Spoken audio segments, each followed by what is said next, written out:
እስኪ ላንብብላችሁ አንድ ጽሁፍ ካየሁት አለለፈው ብዬ ነው። የነቢያችን ሙሐመድ አለይሂ ሰላቱ ሰላም ከ300 በላይ ሙዕጂዛ ታምራቶች ባለቤት የሆኑት ነቢይ ሙሐመድ አለይሂ ሰላቱ ሰላም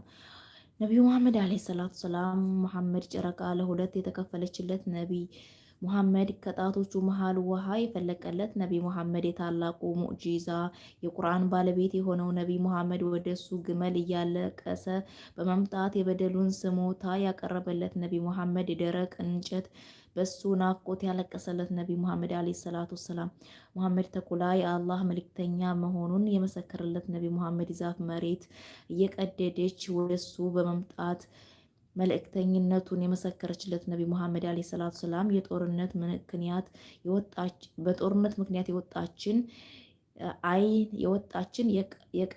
የቀዳታን ረዲየላሁ ዐንሁ አይን ወደ ቦታዋ የመለሰ ነቢይ አለይሂ ሰላቱ ሰላም ሙሐመድ አለይሂ ሰላቱ ሰላም